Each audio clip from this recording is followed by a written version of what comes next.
ازاي راجل واحد حول سندوتش لحركه عالميه، وازاي قدر يسيطر على عقول الاطفال قبل الكبار؟ اسئله زي هل الاكل ده اصلا صحي؟ هل في حاجه احنا ما نعرفهاش؟ هياكل 3 وجبات من ماكدونالدز يوميا لمده 30 يوم وقال لك هشوف جسمي هيحصل فيه، والنتيجه كانت صادمه عزيزي المنجوم. الناس بدات تبص على البراند بشكل جديد ومختلف، بس مين بيقدم اسرع خدمه او احلى برجر او اطعم ساندي، لكن مين معانا ومين مش معانا. بدليل ان النهارده بعد وجود عشرات الالاف من الفروع الناس تعرف اسم ماكدونالدز، لكن نادر جدا لما حد يعرف مين هو ماكدونالدز. ده مش مجرد مطعم، ده منجم ده.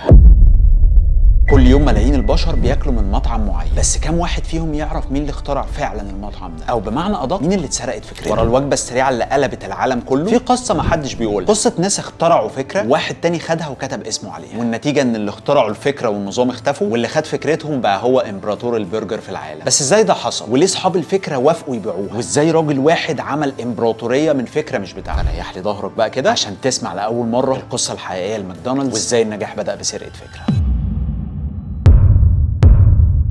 سنة 1940 في كاليفورنيا 2 اخوات ريتشارد وموريس ماكدونالد، والدلع بتاعهم كان ديك وماك، واقفين على الجريلا بيقلبوا البرجر بايديهم وبيشتغلوا اخر سلطان. مطعمهم في البدايه كان اسمه ماكدونالد باربيكيو، مطعم صغير ومتواضع جدا، بس كان عندهم حلم بسيط: نقدم اكل سريع رخيص بجوده كويس. وهم شغالين في المطعم بتاعهم بيعملوا الاصناف اللي هم بيقدموها، بصوا على الارقام لقوا ان معظم الفلوس اللي داخله لهم جايه لهم من البرجر، يعني مش من السجق ولا من الفاهيتا يا رجاله، هو البرجر. سندوتش ب 15 سنت بس بيدخل لهم مبيعات رهيبه. قال لك يبقى نركز على ده. بس الاخين قعدوا قاعده مع بعض وقال لك احنا عايزين نعمل طريقه مبتكره في تقديم الاكل. ايه موضوع مبتكره ده؟ هو اللقمه بيتحط جواها حته البرجر وواد. قال لك لا، الكلام ده مش هيمشي معايا. وفي سنه 1948 اخترعوا نظام سموه سبيدي سيرفيس سيستم، واكيد كلمه سبيدي جايه من السرعه. النظام ده كان عباره عن مصنع حرفيا، كل واحد في المطبخ ليه حركه واحده بس، يعني واحد يحط العيش، واحد يحط البرجر، تاني يحط شويه كاتشب، واحد يقفل الساندوتش. الله على النظام منجوب. بس شوف لنا شغلانه انك تحط الكاتشب دي بكام في الشهر، شغلانه لطيفه قوي. الزبون بقى واقف على الشباك يطلب يدفع وياخد كل اللي هو عايزه في اقل من دقيقه. عملوا منيو ب9 اصناف بس بدون جرسونات، وبداوا يجهزوا الوجبات قبل الطلب ويحطوها في حاجه شبه الارفف الحراريه، حاجه قريبه من الشكل اللي موجود عليه دلوقتي. الناس كانت بتقف تتفرج على اللي بيحصل من ورا الازاز، المطعم شغال وكانه ساعه سويسريه، والناس كانت بترجع للمطعم تاني مش عشان الطعم بس، لكن عشان الانبهار بالنظام. والنتيجه كانت حبيبي المنجوج وصفوف من البشر، زباين فرحانه، واستك فلوسك يا عم ده. كل ده من مطعم واحد بس شغال بعقليه مصر. الصحافه بدات تكتب، الزباين بدات تحكي، وماكدونالدز اتحول من مطعم عادي لتجربه ما ينفعش تفوتك. بس كان في حاجه ناقصه. الاخين كانوا شطار جدا في التشغيل، بس ما كانش عندهم طموح يتوسع، وما ادراك ما الطموح حبيبي المنجوم. وفي اللحظه دي دخل المشهد راجل شايل خلاط ميلك شيك في شنطه عربيه كده، وهو الرجل الذي سيقلب موازين القصه باكملها، لان مع دخول خلاط الميلك شيك ده بدا الكابوس.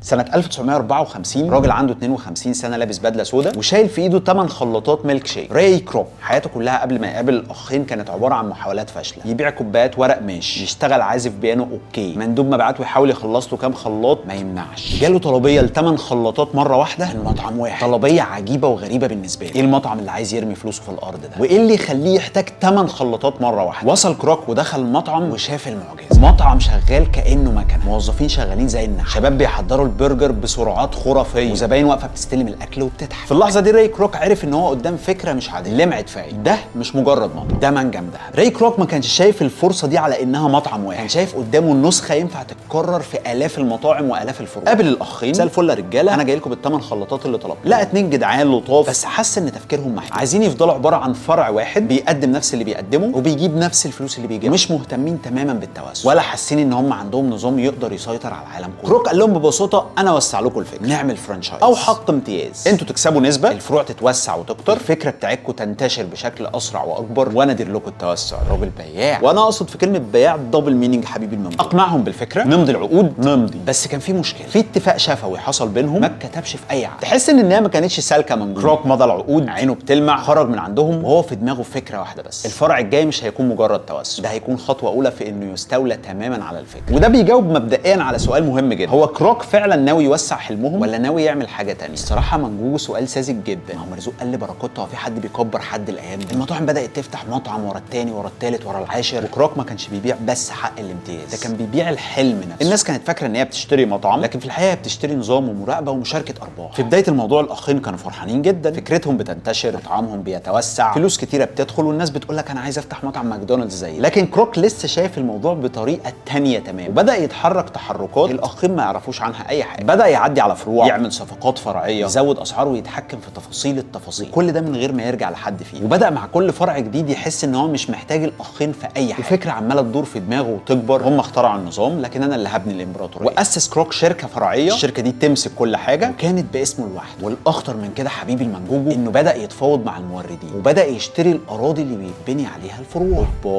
انت ناوي على ايه يا كروك؟ قال لك لو انا بمتلك الارض يبقى المطعم اللي عليها بتاعي، حتى لو الاسم اللي عليه مش اسمي. كروك كان مقرر ان هو ما بيبنيش سلسله مطاعم، كان بيبني شركه عقارات متنكره في هيئه سلسله مطاعم. ودي كانت الخدعه الاولى. كروك زهق وقرر انه لازم يخلص اللعبه ويلعب على المكشوف، ودخل على الاخين قال لهم بصراحه كده انا عايز اشتري الشركه كلها. اشتري الشركه؟ دي شركتنا، حلمنا، سيبكم بس من الشعارات والكلام ده، انا عايز اشتري الاسم والنظام وكل حاجه. الاخين كانوا مترددين جدا، ازاي نبيع حلمنا، ازاي نبيع المطعم اللي تعبنا فيه واسسناه، بس الفلوس بتتكلم. كروك كان ذكي جدا، عرض عليهم مبلغ في وقتها ما يترفضش، 2.7 مليون دولار امريكي. هو في كده؟ في. وعمل معاهم حاجه تانية عشان يحل البيع. فاكر الاتفاق الشفوي اللي قلت لك عليه من شويه؟ عرض عليهم نص في المية من المبيعات مدى الحياه. تقول لي نص في المية يا منجوح احنا هنهزر، دي نسبه صغيره قوي. اقول لك انت ما بتبصش لقدام على فكره. انت عارف ان النص في المية دي دلوقتي تعمل مليارات المليارات. بس مش دي الازمه، المشكله ان هم ما كتبوش النسبه دي في العقود. كروك قال لهم بصوا العصفوره، وللاسف بصوا. الاتفاق تم، الفلوس اتدفعت والاخين خرجوا من اللعبه. والاتفاق كان شامل ان هم يحتفظوا باول فرع ليه، بس الكلام ده مش هيمشي مع كروك. بعدها بكام شهر قرر يدمر الفرع ده حرفيا. فتح فرع جديد على بعد شارع واحد من المطعم، ودمر المطعم بمنافسه شرسه جدا، واجبرهم ان هم يغيروا اسم المطعم من ماكدونالدز لذا بيج ام. وهنا برضو ما كانش سالك في اختيار الاسم، هو كان عايز يشاور ان الفرع ده هو الفرع العجوز القديم والسلسله الكبيره هي الجديده والفريش. ومن ساعتها اختفى اسمهم من على الساحه تماما. بس السؤال المهم هنا منجوح، هو ليه كروك ما اكتفاش بالشراء بس؟ ليه حاول يلغي وجودهم تماما؟ ليه ما سابلهمش حتى المطعم الوحيد اللي كان معاه؟ وليه قرر ان هو يمسح اسمهم من التاريخ كانهم ما كانوش موجودين أصلاً؟ الاجابه ببساطه لان كروك ما كانش بيفكر كرجل، كان بيفكر كامبراطور. بالنسبه له وجود الاخين في الخلفيه معناه ان لسه في ناس شايفه ان القصه مش قصته وقصه ناس تانية. وفي عالم الفرانشايزنج عزيزي المنجوجو، لو الهيرو مش واضح الامبراطوريه كلها ممكن تقع. فكر فيها كده، هو اشترى النظام واشترى الاسم اشترى الارض، بس طول ما في مطعم شغال بنفس الاسم مع ناس تانية هيفضل في سؤال بيدور في دماغ الناس، هم مين دول؟ هم اللي اخترعوا ولا هو؟ وده كان ضد كل حاجه كروك بيبني. علشان كده اعلن الحرب وفتح فرع قدام الفرع بتاعه، وقدر ان هو ينهي المطعم ده، واختفى المطعم الاصلي واختفى الاسم واختفى التاريخ. لدرجه ان كروك في الكتاب بتاع سيرته الذاتيه ما جابش سيره النسبه الشفويه اللي اتفقوا عليها، ولا اعترف اصلا ان هم اصحاب الفكره. ده قال انا المؤسس الحقيقي لماكدونالدز. هو في كده يا كروك؟ بس السؤال الجاي، ازاي راجل واحد حول سندوتش الحركه عالميه؟ وازاي قدر يسيطر على عقول الاطفال قبل الكبار؟ بعد ما كروك نهى القصه بتاعت الاخين، قرر يفضل ويروق ويبني جيل جديد، جيل مش بس ياكل من عنده لكن يتربى على حب المطعم ده. وهنا دخلت المعادله عزيزي المنجوجو اقوى عنصر في الحدوته، الهابي ميل. سنه 1979 ماكدونالدز اطلقت اول وجبه اطفال في العالم، وجبه بسيطه جدا، برجر بطاطس عصير. بس الاهم من كل ده لعبه، واللعبه دي مش اختياريه، هي جزء من الوجبه وجزء من التجربه. والارقام عزيزي المنجوجو جنونيه. في بعض الاوقات ماكدونالدز وصلت لانها بتبيع مليار و200 مليون هابي ميل سنويا، وماكدونالدز بقت اكبر موزع العاب في العالم، يعني اكبر من شركات الالعاب نفسها. حصل غير ان اي طفل اول ما بيدخل ماكدونالدز يسيب ايد ابوه ويجري على منطقه الالعاب، بالونات، شخصيات العاب، بحر الكور، والاكل مش مشكله يبقى يجي بعدين. وكروك هنا ما كانش بيبيع اكل بس، كان بيزرع ولاء الاطفال الصغيرين للمطعم وللتجربه. الطفل بيتعلق بلعبه، بعدين يتعلق بالمكان، بعدين لما يكبر يرجع يجيب عياله عشان يعيشوا نفس اللحظه. برمجه سلوكيه. وزياده على كده ماكدونالدز عملت عالم خيالي موازي. ده ايه الكلام ده منجوم؟ ماكدونالدز لاند، عالم فيه شخصيات، قصص، مغامرات، وكل ده مربوط بوجبه صغيره ولعبه بلاستيك. وبطل العالم ده اسمه رونالد ماكدونالد، المهرج المشهور اللي شعره احمر ولبسه اصفر والابتسامه اللي ما بتفرقش وشه. ده نفس فكره الديك بتاع كيلوجز كورن فليكس، تصدق؟ بس انت عارف الغريب ايه يا منجوبو؟ ان رونالد واحد من اشهر الشخصيات على كوكب الارض، كان اشهر من الممثلين بتوع السن، لدرجه ان في بعض الاحصائيات بتقول ان 96% من اطفال الامريكيين اللي تحت سن 10 سنوات يعرفوا رونالد ماكدونالد. طبعا كان في فريق لازم يكمل القصه، جريماس الكائن البنفسجي الطيب، همبرجلر الحرامي اللي بيحاول يسرق البرجر، واخيرا بيرد. وبكده ماكدونالدز عمل مشهد متكامل، شخصيات في التلفزيون، نفس الشخصيات في الالعاب اللي في الوجبات، وهم موجودين في المطعم اللي بتروحه كل اسبوع وتقدر تلعب معاهم كانك داخل ديزني لاند وتذكرتك هي الهابي ميل. بداوا يعملوا شراكات مع كل حاجه بتفرح الاطفال، افلام ديزني، بوكيمون، باربي، وحتى هاري بوتر دخل اللعبه. وبكده ماكدونالدز قدرت تزرع نفسها في عقول الاطفال وتكون هي التجربه اللي ما ينفعش تتفوت في اول 5 سنين من عمره. منجوجو ممكن ترجعني لكروك؟ اصل بقالي شويه ما شفتوش. بص لنا عليه كده شوفوا بيعمل ايه. رحت بصيت عليه لقيته بيعمل امبراطوريه عقاريه متنكره في هيئه مطعم برجر. كروك بدا ياسس شركه اسمها فرانشايز ريلتي كوربوريشن، والشركه دي كانت وظيفتها بسيطه جدا، تشتري الارض اللي هيتبني عليها فرع ماكدونالدز بس كده. تخيل بس عشان انت طيب مش فاهم اللي بيدور في دماغ كروك، بدل ما صاحب الفرع يشتري الارض، كروك قرر ان هو اللي يشتريه ويأجرها لصاحب الفرع بنسبه من المبيعات، وده معناه ان هو بيكسب نسبه من كل سندوتش بيتباع، غير ايجار الارض اللي المطعم واقف عليها، غير ان الكيان نفسه مبني فوق ارض ملكه. هو في دماغ كده. ماكدونالدز حاليا عندها تقريبا 40,000 فرع على مستوى العالم، 85% منهم بيشتغلوا بنظام الفرانشايز، يعني ماكدونالدز بتمتلك آلاف الاراضي بنفسها. وفي سنه 2023 ماكدونالدز كان عندها محفظه عقاريه تتخطى ال 40 مليار دولار امريكي، دخل سنوي من الايجارات يتخطى 7.5 مليار دولار، يعني حتى لو ما باعش سندوتش واحد في مليارات دخل. لدرجه ان في واحد من الاجتماعات المدير المالي للشركه وقتها، واللي هو بالمناسبه كان صاحب الفكره دي اصلا، قال لك بمنتهى الصراحه احنا مش شغالين في مجال الاكل، احنا شغالين في مجال العقارات. بالوضوح ده احنا بنبيع برجر بس عشان نأجر الارض، وده السبب الحقيقي اللي خلى ماكدونالدز اكبر من مجرد سلسله اكل. بس ايه علاقه ان كروك عايز يسيطر على البيزنس كله بانه يفتح جامعه؟ وانا ما قلتلكش اصل كروك قرر ان هو يفتح جامعه. سنة 1961 راي كروك أعلن عن تأسيس أغرب جامعة في العالم. غريب إلا الشيطان منجوبه خير. همبرجر يونيفرسيتي. خير يابا؟ يعني هيدرسوا لنا كيف تصنع الهمبرجر؟ ما هو أستاذة نادية السيد مش مقصرة. إيه اللي هيحصل جوه الجامعة دي؟ ما أنا ما قلتلكش. الجامعة دي مش بتدرس أكل. الجامعة دي كانت معمولة عشان تربي جيل جديد، بس في الحقيقة هم مش طلب، هم مديرين الفروع والفرانشايزيز واللي هيتعاملوا مع السلسلة. ما تسهل الدنيا كده علينا منجوب. إيه الهدف من الجامعة دي؟ توحيد طريقة التفكير. كل واحد هيشتغل في ماكدونالدز لازم يبقى نسخة مقررة، علم إدارة دقيق جدا، التحكم في الكميات بالجرام، كيفية التقطيع الخاص بزاوية 90 درجة، حرفيا ده بيحصل. تدريب على اسلوب الكلام، الابتسامة، حتى سرعة الرد على العميل. اكتر من 275 الف شخص اتخرجوا من الجامعة دي، عندها فروع تدريب في دول مختلفة، والمدربين عزيزي المنجوج مش مدربين عاديين، دي ناس تم اختيارهم بدقة شديدة، كلهم اتخرجوا من الجامعة دي، وكلهم اشتغلوا في المطبخ الاول، يعني عملوا كل حاجة ممكن تتعمل جوه المطبخ، من اول مسح وكنس الارضيات لحد تغليف سندوتش البرجر. بس الجامعة دي بتدرس لناس معينة في دول معينة. زي ماكدونالدز هتقدر تتكيف مع كل بلد ومع كل ثقافة. ماكدونالدز نجحت انها تبقى عالمية، مش بس ان يكون ليها فرع في كل مدينه حوالين العالم، لكن وجبه مختلفه لكل ثقافه. وده اللي خلاهم ياخدوا الخطوه في التسعينات بانهم يدخلوا الشرق الاوسط، القاهره، الرياض، دبي. الناس كانت بتقف بالطوابير عشان تجرب طعم البرجر الامريكي. في مصر مثلا اول فرعين فتحوا سنه 1994 في المهندسين ومصر الجديده، والناس كانت بتتصور جنب اللوجو كانهم بيتصوروا في ديزني لاند. وبدات الشركه تتوسع في مصر لحد ما وصل ان بقى عندهم اكتر من 190 فرع، ووفقا لمصادر مختلفه الشركه في مصر 100% مصريه، مملوكه لمجموعه من اكبر المجموعات الاقتصاديه في مصر. وانا عارف ان المعلومه دي ستسبب جدلا كبيرا، لكن السؤال المهم هو ممكن اعلان واحد يغير مجرى التاريخ او يهز سلسله بالقوه دي في الشرق الاوسط كله؟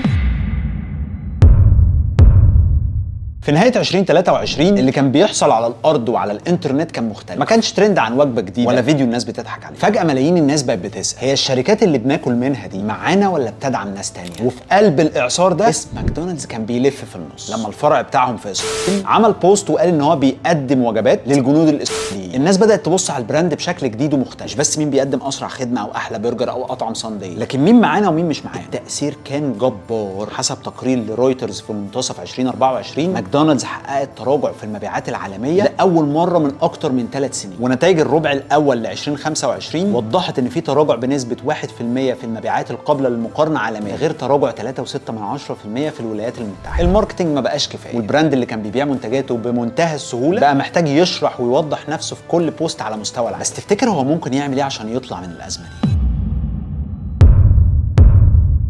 مع تراجع الارقام وانخفاض المبيعات في اسواق رئيسيه لماكدونالدز، ماكدونالدز ما سكتتش، وانا هنا بتكلم على ماكدونالدز العالميه مش مصر. البراند كان قدامه 3 اختيارات: ينكر، يتجاهل، او يبدا يتحرك، وهو اختار الاختيار رقم 3. في ابريل 2024 الشركه خدت قرار غير مسبوق. عملوا ايه منجوب؟ اشتروا كل فروع ماكدونالدز في اسرائيل من الشريك المحلي بعد شراكه دامت اكتر من 30 سنه. هم هنا كانوا بيحاولوا ان هم يتحكموا في الصوره العامه للبراند، اشتروا اكتر من 225 فرع. طبعا القرار ده كلفهم مليارات، لكن هو قال لك اخسر خساره قريبه احسن من سمعه ممكن تضرني وتوقع البراند للأبد. والقرار ده عزيزي المنجوب كان من اندر المرات اللي براند عالمي يقرر يدخل سوق ويشتري نفسه، مش عشان يفتح او يتوسع، لكن عشان يقدر يتحكم في صورته من جديد قدام العملاء. بس هل تفتكر ان تحكمك في صورتك كفايه، ولا لازم تبدا تغير في طريقه كلامك وتفكيرك ومنتجاتك؟ ارجع معايا كده لام الدنيا. في ظل الازمه اللي حصلت كان في سؤال بيتكرر على لسان بعض المصريين: طب ماكدونالدز مصر ايه علاقتها؟ وهل هي فعلا شركه مصريه؟ في اللحظه دي ظهرت اختلافات واراء كتيره جدا، غير ان كان في خناقات بشتايم ما اقدرش اقولها بين فريقين فريقين، فريق بيقول ان كله مرتبط ببعض ولازم نقاطعهم، وفريق تاني بيقول ان في الاف المصريين اللي شغاله في المشروع، ودول شايفين ان الازمه تخص الشركه العالميه، ودول شايفين ان الفروع المحليه اللي موجوده في مصر لازم تتحمل تبعات القرار ده. الموضوع كده، المبيعات اتاثرت وبعض الناس بقت متردده. انا بحب طعمه بس لا يمكن اكسب العلامه دي. وفي ظل الازمه والاسئله الكتير والخناقات والاختلافات، في باب اتفتح للناس تانية كتير كانت قاعده ومستنيه الفرصه، وده حصل مع براندات كتيره جدا، مع تراجع ثقه الناس في البراندات العالميه، وظهر بعض اللاعبين المحليين اللي الازمه سلطت عليهم الضوء زي بافلو برجر ويلز كيتشن وغيرهم كتير. بس في سؤال مهم، ليه ماكدونالدز رغم كل اللي بيحصل ده ما وقعتش عالميا كده؟ انت مش مركز معايا بقى، انا اقول لك ليه. مش احنا قلنا من شويه ان ماكدونالدز مش مجرد مطعم، وحكيت لك حكايه الهابي ميل، ده غير ان ماكدونالدز يعتبر بره شخصيه عامه، وظهر في افلام سينمائيه كتير عنده، ده غير انه ظهر في بعض العاب الفيديو، ده غير ان في بعض الجامعات بيتعمل دراسات اكاديميه حوالين ثقافه ماكدونالدز. يعني كلمه فاست فود لما بتتقال عندهم اول حاجه بتيجي في دماغهم يا البرجر يا القوسين الذهبيين بتوعه، ده غير الشخصيات اللي اتكلمنا عنها زي رونالد ماكدونالد، ان هو رمز لحاجه لطيفه ومألوفه وامنه، وجوده في بعض البرامج لمستشفيات خيريه، كل ده كان بيزرع صوره ايجابيه جوه الاطفال واهله. ده غير ان ماكدونالدز قدر ان هو يدخل الدول المختلفه مش على انه امريكي بحت، لكن كان ماشي بمبدا ثينك جلوبال اكت لوكال. الله عليك يا منجوم. يعني مثلا في الهند بيقدموا ساندوتش اسمه مهراجا ماك، وده بيكون بدون لحم بقى. في اليابان بيقدموا شريم برجر او برجر الجمبري، وغيرهم في بلاد تانية كتير، كل بلد ليها الطابع بتاعها بس تحت نفس الشعار، وده خلى ماكدونالدز مش بس مقبول، ده بقى بتاع الناس كلها. بس في حته مهمه احنا لسه ما دخلناهاش، واللي بدا يطلع عنها اسئله كتير في بدايه الالفينات، اسئله زي هل الاكل ده اصلا صحي؟ هل في حاجه احنا ما نعرفهاش؟ وكانت البدايه الحقيقيه من هوليوود سنه 2004 لما اتعمل فيلم سوبر سايز مي. مخرج الفيلم قرر يعمل تجربه بسيطه جدا، هياكل 3 وجبات من ماكدونالدز يوميا لمده 30 يوم، وقال لك هشوف جسمي هيحصل فيه، والنتيجه كانت صادمه عزيزي المنجوم. وزنه زاد 11 كيلو، الكبد بتاعه بدا يتدهور، والكوليسترول ارتفع بشكل مخيف، ده غير الاكتئاب وان هو ما كانش قادر يعمل الانشطه اليوميه بتاعته، كسلان يعني. الفيلم ده اتحول لقنبله اعلاميه واتعرض في المدارس والجامعات في دول مختلفه، وظهرت بعدها حملات كتير في نفس الاتجاه، وده خلى ماكدونالدز يدخل في منطقه خطر مرتبطه بالصحه والاكل الصحي. تفتكر ماكدونالدز هيحلها ازاي؟ شويه ميك اب؟ بداوا يسالوا نفسهم اسئله مهمه، واحنا مشكلتنا في الاكل ولا في الصوره ولا في الاثنين مع بعض؟ والرد جيب خطه واضحه، نظف طور وابتسم اكتر. بداوا يعملوا تحديث للمكونات بتاعتها، قال لك احنا قللنا نسبه الدهون المشبعه في البطاطس والبيض، شالوا شراب الذره عالي الفركتوز من الكاتشب والمشروبات، قالوا ان هم بداوا يستخدموا فراخ من غير مضادات حيويه في اوروبا وامريكا. وايه كمان؟ واحد دماغه حلوه طلع قال لك العين بتاكل قبل البقه منجوم. نعمل شويه تحديث للديكورات، شويه كراسي خشب شيك، الاضاءه الورم الدافيه اللذيذه دي، شاشات باللمس وسيلف تشيك اوت، واي فاي فري، بلاي ليست باغاني لذيذه شغاله في الخلفيه. الهدف النهائي انت مش جاي تاكل بس، انت جاي ترتاح وتفك دماغك. الاتجاه الثالث اللي مشوا فيه وهو التحول الرقمي، عملوا موبايل ابلكيشن قوي جدا، لويالتي بروجرامز او برامج ولاء، نقط وعروض مختلفه على الابلكيشن، وخصومات متفصله على حسب كل عميل، ده غير ان انت تقدر تفصل وجبتك بالكامل اونلاين. واستخدموا ادوات تحليل جباره عشان يقدروا يعرفوا سلوك العميل بالتحديد، ويعرفوا انت بتحب ايه وامتى، فيعرض لك العرض المظبوط في الوقت المظبوط. مش سهل انت على فكره. بس كده مش كفايه برضه، لازم ندخل جزء من الاكل الصحي في المنيو بتاعنا، شويه سلطات فواكه، سلطات خضروات، نحسن وجبات الاطفال شويه حملات اعلانيه بقى نركز فيها على المكونات والجوده بتاعتها، نعمل شويه توعيه في المدارس، ونربي جيل جديد ان ماكدونالدز بيقدم في المنيو بتاعه اكل صحي. بس تفتكر ديك وماك وكروك كانوا مخططين لكل ده؟ احنا ايه اللي جابنا هنا؟ اللي شفناه دلوقتي هو ماكدونالدز في صورته النهائيه، بس قبل كده ما كانش فيه لا امبراطوريه ولا حتى سلسله، كان في مطبخ، فكره بسيطه، وحلمين اتسرقوا. وهنا السؤال الحقيقي بيظهر، ازاي الحلم الصغير ده كبر بالشكل المرعب؟ وازاي ناس اخترعوا كل حاجه خرجوا من المشهد من غير ما حتى الناس تعرف اساميهم؟ لحظه بسيطه سنه 1954 بياع خلاطات ميلك شيك دخل مطعم صغير في كاليفورنيا وشاف حلمه قدامه في لحظه غيرت التاريخ. ما كان شايف مجرد اكل حلو، كان شايف نظام، كان سامع صوت في دماغه بيقول له دي مش فكره، دي فرصه ومش هتتعوض. لكن لما الطموح يقابل الشطاره والشطاره تقابل شويه جشع، القصه بتتحول. بدليل ان النهارده بعد وجود عشرات الالاف من الفروع الناس تعرف اسم ماكدونالدز، لكن نادر جدا لما حد يعرف مين هو ماكدونالدز. كروك في نهايه حياته كان موجود في احد المؤتمرات وقال كلمه I didn't invent in the burger I just took it serious. بس انت خدتها سيريسلي بزياده يا كروك. لو كنت مكان راي كروك كنت هتعمل ايه؟ تسرق الفكره وتكبر ولا تحافظ على حق الاخرين؟ اكتب لي في الكومنتات القرار اللي كنت هتاخده وليه. وبما ان انت موجود معايا لحد اللحظه دي فانت جاهز تشوف قصه اقوى ان شاء الله. اكتب لي عايز القصه الجايه تكون عن ايه. ما تنساش اللايك والسبسكرايب وكل الحاجات الجميله دي عشان تضمن ان انت تشوف الحكايات الجديده اول ما تنزل. جود باي مانجوجو.